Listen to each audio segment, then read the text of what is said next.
my last video, I talked about an idea I had that could potentially save the NBA. In case you missed it, I personally think there should be a relegation system. You already do an in-season tournament that nobody cares about, so why not make the full transition? But I digress. I'll make a video about that explaining my ideas later. So let's talk about it. But before we get too much further, make sure you leave a like, comment, and subscribe on this channel. It would really help me out. I actually got laid off a few weeks ago, right after my wife and I welcomed our firstborn child in the world, so it's been kind of crazy, so any kind of help would really be appreciated. But first and foremost, what is relegation? Well, Lloyd, right now I'm mostly concerned with the definition of relegation. Relegation is the transfer of a sports team or player to a lower division of a league. Let's explain with some visuals here. If we look at Britain's professional soccer setup, how it is there's actually up to 20 tiers of leagues available, although they only count the top 4 as the professional leagues. Starting with EFL League 2, this is tier 4. It's the lowest tier of professional soccer in Britain. The 4th tier has 24 clubs and is still considered professional football, but some clubs may operate with smaller budgets with occasional part-time elements. Following that is EFL League 1. This is the 3rd tier. It's a step above. It also has 24 clubs, and most of the teams maintain a full-time professional team, meaning these players don't have part-time jobs, they are professional soccer players. Following that, we have Tier 2, which is the EFL Championship. Now, this also consists of 24 teams. Then you have the Premier League. It's a top league, it has 20 teams, and it actually operates independently, but it does sit on top of the EFL pyramid. It is the top tier of that pyramid. Let's look at last season's table to get a better explanation. So if you look at this table here, this is from last season, you can see all 20 teams are listed. You see Man City, Arsenal, Liverpool. At the very bottom, you see 3 teams: Luton Town, Burnley, and Sheffield United. These 3 teams are getting relegated to the championship level. But how do teams make it from the championship up to the English Premier League? They play their season like anybody else. The top 2 teams based on points, meaning you get 3 points for a win, 1 point for a tie, and no points for a loss. The team with the most points, the top 2, they automatically get promoted to the English Premier League. Then there's a playoff, so the teams that finish 3rd through 6th get to go to a playoff, and whoever wins that playoff also gets to go. So 3 total teams get to move up to the English Premier League. The 3 teams that got promoted were Leicester City, which they won the entire championship league, so they had the most points, they didn't have to play. Followed by Ipswich Town, which they were the runners-up, again, didn't have to play in the tournament. Then Southampton actually won the playoff to get that 3rd and final spot. It is not a perfect system by any means, because if you look at the table this year, it's kind of those 3 teams are going to be sent right back down. But the point of it is to encourage more competitive play. The league gets a certain amount of money that they spread out amongst the clubs. When you get promoted to the English Premier League, you get a lot more money than if you stay in the championship, which helps buy players, make improvements to your stadium, everything like that. So it's a very important thing to stay in the Premier League, especially if you're a smaller club, because then you get more money to help grow that club. It also keeps that competition, because those 3 teams that get sent down, they're going to lose a lot of money. So there's no benefit of getting sent down. You want to stay up. This is something I believe the NBA should implement as soon as possible. I think it would help create a better situation for the league as a whole. You would prevent tanking, teams saying things like trust the process, aka we're tanking to get good players, even though we're never going to win an NBA championship. Take that trust the process lingo and go to hell with it. Oh, it's a good way to test out markets as well, smaller markets that you maybe couldn't put a full NBA team, or you're not sure if it would work, and see what kind of results you get. And if they get promoted, who knows what kind of money they could make. It's not new for the NBA to borrow ideas, which I think is great, because it shows that they're trying to improve their sport, unlike baseball, who is impossible to make changes. We'll get into the NBA Cup on why I don't think it works and why this system will actually make it work, but let's get into the whole video. How would this even work? First things first, they would need to create this 2nd tier league, and I would call it the ABA. Now, I know there currently is an ABA functioning as of 2025. They have an agreement with the NBA to use that ABA licensing, because the NBA bought the ABA back in the 70s, and they let them use it. But with this, let's just say the NBA is like, we're going to buy it out. They're $76 billion, the ABA does nothing, so in my fantasy world, ABA is the new 2nd tier to the NBA. But where would we put the teams? Great question. I am looking for mid to top tier cities that would potentially be able to host NBA teams with either arenas or fan bases that have been loyal to old teams. Let's just go through them. Seattle will get the Supersonics back. Obviously, Oklahoma City owns the rights to that, everything like that, but I think it could be like a Baltimore Ravens, Cleveland Browns situation where they just give the rights back to Seattle for a certain price, and now you have the Supersonics back. I think that one's an easy home run. Second would be Vegas. Already has a WNBA team, NHL team, NFL team. It's showing success. The NBA has been looking there anyway, so why not just put a team there? I would call them the Las Vegas High Rollers.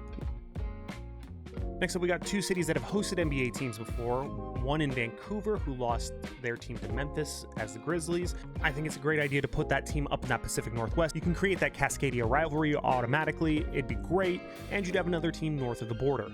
Obviously, they can't use the Grizzlies, so I'm calling them the Vancouver Mountaineers. Following that, we have San Diego. San Diego hosted the Clippers before they moved to Los Angeles. It's one of the biggest cities in the country, and you can also instill those rivalries with the Clippers and Lakers just north of you. You also have a very sports-hungry city that doesn't have a lot of teams. They lost the Chargers. They currently only have the Padres and their soccer teams. I would call them the San Diego Surf. Next up, I think Mexico City would be an ideal situation here. They have great turnout for the G League. They already play in a 22,000 seat arena, and it could be the first major professional sports league to cross south into Mexico and have a regular season team. Obviously, keeping with, Mexico City being the home of the Aztecs, let's just keep the name simple, the Aztecs. Next up, we got Kansas City. Kansas City hosted an NBA team, but they moved to Sacramento and became the Kings. Kansas City is a great city. It already has an arena and T-Mobile Center, and it's got a fan base that is seriously loyal to their teams. Look at the Royals, look at the Chiefs. They still do pretty well no matter when they're bad. With their name, though, I'm steering away from the iconography of like Chiefs, Royals, things like that, because you already got the Kings in Sacramento, so you're not going to do that again. I'm going to stick with the tradition of naming it after a landmark, RIP Kansas City Scouts. And we're going to go with the Kansas City Doughboys. Doughboy is a term that refers to World War I soldiers, and Kansas City is actually home to the World War I Museum, and it has an amazing outlook over the city. Most of the famous pictures you're going to see of Kansas City are from this landmark. Louisville is another city that I was looking at. It's got a great basketball culture.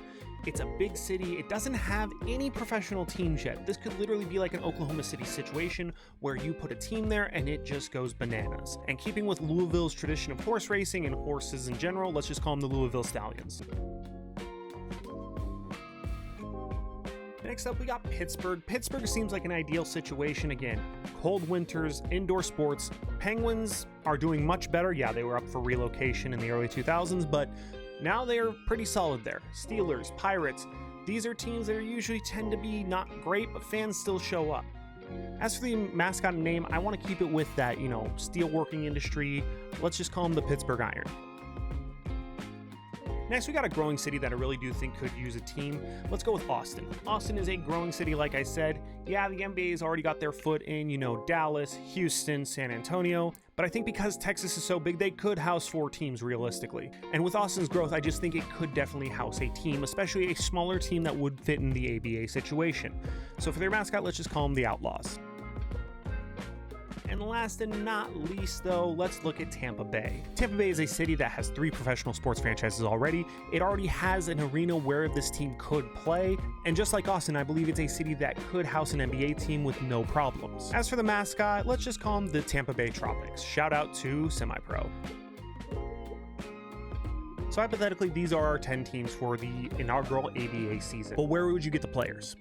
Good question. Now, as for players, I think we would look to the G League. Yes, the G League is a developmental league, and its purpose is to help grow players. But it hasn't grown in the sense like minor league baseball or any of those other developmental leagues that people are really excited about. It's just kind of there. They don't even really televise games that much. We would treat this as an expansion-esque draft, where the teams from the G League can protect a certain amount of players. The rest of them do need to go up and be able to be drafted. Granted, not everyone in the G League is going to get picked off. The reason behind this is I think the ABA and the G League could actually work mutually together, and we just have to look at European soccer for another example. In the European soccer system, they also have what's called a loan system. With the loan system, what happens is when really good teams like Chelsea, Liverpool, Man City have a player that's not quite there yet, but they want him to get some action with other clubs, they'll put them on loan, which means this smaller team will take this player for a certain amount of time. Now, it can be a season-long loan, it can be a partial season loan, and the other team can actually call them back if they want him back. If he's performing very well, you can bring him back. I think the G League could use the ABA and the system to their benefit. Since the G League is a developmental league anyway, let's just say you have a player who's, dominating the G League but can't make it to the NBA quite yet. They still need a little time. Again, the game's faster, they need time to develop. The G League could put these players on loan to the ABA and actually have more serious competitions with ramifications. And just like Europe, there could be buyouts, which means if that team that the player's on loan for really likes him, they can pay the other team for a certain amount of money to keep that player. This will help especially teams going up and down between the NBA and the ABA, and keep the integrity of the G League as a strictly developmental league. But unlike European soccer, I think we should keep the draft. Expand it to 4 rounds. The first 2 rounds will be those NBA teams. The team that wins the entire league based on points, they get the first pick, runner-up gets the second pick, and the play-in tournament gets that third pick. After that, it will go straight to a draft order, getting rid of the lottery, getting rid of the fixed allegations, strictly based on record. It eliminates the need for the lottery draft because no team is going to risk being sent down to try to get a higher draft pick, because that means they spent the season down and then they have to come back up. This makes it so teams have to be competitive, so they're going to not want to be so low. With a 4-round draft, the NBA would still keep their first 2 rounds like they normally do now, but 3 and 4 would go to the ABA. And with the teams that got sent down, they would have the last 3 picks. This would help balance the league with the fact that the NBA teams that got sent down have more talent than the ABA teams. So the ABA teams who are picking 3rd and 4th rounders should get the top talent compared to teams that just had an NBA team. It creates balance and parity and helps develop the ABA teams to make them better. After the 4 rounds, everything would go to free agency. Anyone who was not drafted would now be able to be picked up by both the ABA and the NBA. The reason this would be beneficial is because there could be some players who are on that NBA bubble, maybe a bench spot, possibly sent to the G League, but they could sign with the ABA and have a team that could potentially go to the NBA and you could be a starter. This would help create parity with the fact that some players would go to those worst teams, some players would go to the NBA and just sit on the bench just because they want to be a part of it, but most players want to play, so I think they would sign with whoever gave them that opportunity. This could help the NBA Cup. All you have to do is look to Britain. Britain has a tournament called the FA Cup. It takes the 10 tiers of the British soccer system and puts them in a tournament. All 10 tiers play. It's kind of like a March Madness situation where these lower seeded teams do play against best of the best. This will help improve the NBA Cup because you can have runs where these teams who are in the ABA are dominating NBA teams, beating NBA teams. It's a March Madness tournament with actual underdogs, not all NBA guys. The NBA Cup is so pointless right now because it's just like, all right, we're playing each other. All right, cool, I guess. If you're doing an NBA, ABA basketball cup for the country where literally these 2 tiers play each other in a tournament, it's gonna be way more fun and exciting, especially for these smaller market teams or newer to the ABA like Louisville or Austin, something like that, where they can get hype behind it without actually making a playoff in the middle of their season. This is only a good marketing opportunity, a better marketing opportunity for the NBA to get not only new fans, but re-engage your fan base with something actually exciting instead of what you think is exciting. And even in the FA Cup, underdogs make it decently far sometimes, and especially in an ABA NBA situation where the talent pool is different but not too much different, a lot more upsets can happen. These schools that nobody's heard of who actually make it deep into the tournament, it's exciting. It makes March Madness more and more exciting and gives you an underdog to root for. I don't understand how you would be losing in this situation. There would also have to be some other little changes like getting rid of conferences and just having it be a solid league, doesn't matter East versus West, because even that's kind of fading away. Playoffs would just be whoever fits in that profile, and I just think that would be a better system than what the NBA currently is using. Let's play this hypothetical scenario out. So if we look at this season, the bottom 3 would be the Charlotte Hornets, Washington Wizards, and Utah Jazz. In this situation, they would be sent down to the ABA and, play the next year down there. And I think the only market that would really struggle would be that DC market, just because it's a big market, where Charlotte and Salt Lake City seem more like an ABA type city anyway. In our hypothetical ABA season, let's just say Seattle won the whole thing, Kansas City was that runner-up, and the Aztecs won that tournament. So those 3 teams would be sent up to the NBA. There are going to be arguments like you're going to break up rivalries. Not necessarily. Some teams are rivals even though some are in the English Premier League and some are in the championship. Those things still remain, and with the ABA Cup, you can still have moments of that rivalry as well. It also makes those matchups more exciting, those rivalries more exciting, especially if a team's been sent down and then brought back up and has to play a rival again.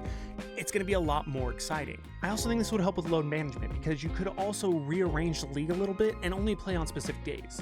The NBA has to compete with the NFL at the start of their season, which is not an easy league to compete with, especially on Sundays and Mondays. I think the NBA could move to a model where they play Tuesday, Thursday, Saturdays, avoid Sundays altogether, and the ABA could play on Wednesdays and Fridays. Help grow that league a little more, get those teams interested, and it helps with load management, guaranteeing players 2 days off on Sunday and Monday. But again, this was just a fun idea, what I think the NBA should do to help, mix it up a little bit, get viewers back. But what do you guys think? Do you think something like this would work? Do you think the NBA is doing it right as it is? Or do you think another system should be implemented and help save the NBA? Let me know what you guys think down in the comments. Make sure you leave a like, comment, and subscribe. I'd really appreciate it. But until the next one, guys, have a good one.